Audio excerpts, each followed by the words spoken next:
বেঁচে আছি মানে জোহর আসর মাগরিব ইশা পড়তেই হবে।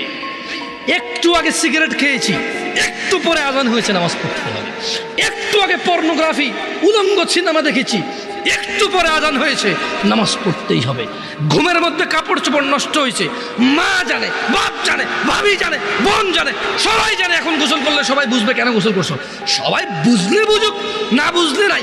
আরে বুঝলেই কি না বুঝলেই কি, আমার কাপড় নষ্ট হয়েছে, গোসল আমার ফরজ হয়েছে, আমি গোসল করবো, নামাজ পড়বো। রাতে আমার ঘুম আসে নাই, বন্ধু বান্ধবের পাল্লায় পড়ে সারা রাত বসে বসে উলঙ্গ ছবি দেখেছি, যা অত্যন্ত ঘৃণিত এবং যা আমার জীবনকে তছনছ করে দেবে, যা আমার জীবনের বরকত নষ্ট করে দেবে, যা আমাকে লাঞ্ছিত অপমানিত করবে, এমন অপরাধে লিপ্ত ছিলাম। কারণ এই জানাবে বিচার যে করবে, যে জানার সাথে জড়িত, সে অপদস্থ হবেই হবে। আপনি আখিরাতে তো তার আছেই। এই একটাই অপরাধ জানাবে বিচার, একটাই অপরাধ অশ্লীলতা, যেটা শাস্তি আল্লাহ দুনিয়াতে দিয়ে দেয়। কোথায় দেয়? আখিরাতে তো আছেই। সারা রাত উলঙ্গ ছবি দেখেছ, দেখে নিজের জামা কাপড় নষ্ট করেছ, অপবিত্র করেছ নিজেকে, অসুবিধা নাই। গুনাহ যা হওয়ার হয়ে গেছে, গুনাহ নিয়ে পড়ে থাকলে চলবে না।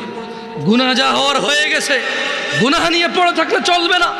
যাও গোসল করো, ফজরে আজান হয়েছে, সালাতে যাও, 2 রাকাত সুন্নত পড়ে আল্লাহর কাছে ক্ষমা চাও, 2 রাকাত ফরজ পড়ে আল্লাহর কাছে ক্ষমা চাও।